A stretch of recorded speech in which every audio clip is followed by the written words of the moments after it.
So next I want to talk about a little bit about moral judgment, how it develops and matures over time, because no one's born knowing how to make a moral judgment. In fact, it starts with this genetic potential. Parents nurture it throughout childhood, and biology plays a role here. But then the other thing that happens is kids actually have to practice making decisions and making moral judgments.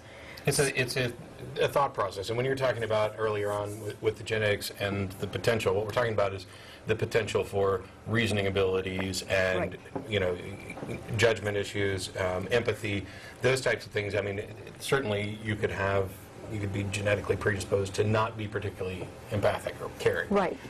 Those are the factors that lead. Nobody's implying that there's some genetic code for right and wrong. These are the things that allow us to build up the moral systems. Right. Yeah. You don't have a genetic set of rules that come down, through your DNA. Right. And in fact, morality is culturally determined.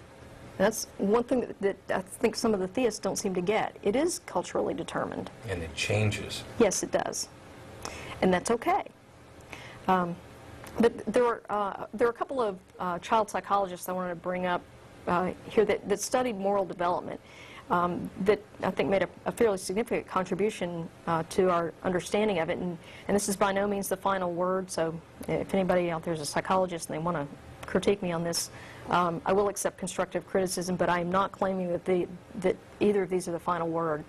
The first of these is Jean Piaget, who's a Swiss psychologist who did a lot of work with child development. See, he's got a foreign name, so he must be an authority. Yeah, there you go.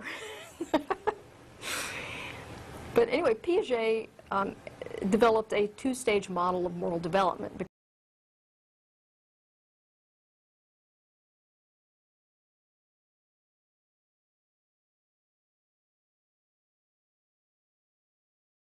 Believe